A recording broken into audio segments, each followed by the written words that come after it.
এতদিন ভিডিও করছি, আমি কোনো দিন কোনো রাজনীতি নিয়ে কথা বলি না, আর আমার এগুলো ঠিক আসেও না।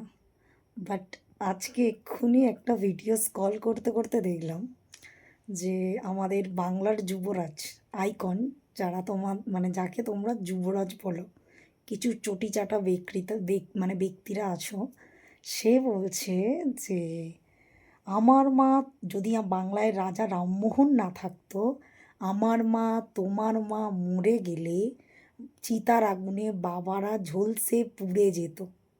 সেই জিনিসটা রাজা রামমোহন রায় আটকেছে। হায় রে ভগবান, মূর্খের দল!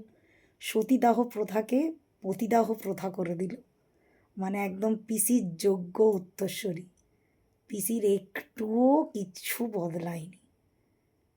তো এইবার ভাবো যে এই মূর্খ চটিচাটা যুবরাজকে তোমরা পরে আরও ভবিষ্যতে কি করতে চাও ভাবো। মানে ছোটবেলা থেকে পড়ে এসেছি রাজা রামমোহন রায় সতীদাহ প্রথা বন্ধ করেছিল। এতদিন পরে আমাদের যুবরাজের কাছ থেকে জানতে পারলাম যে পতিদাহ প্রথা আটকে ছিল। So sad. কী হবে আমাদের ভারতবর্ষের জানি না।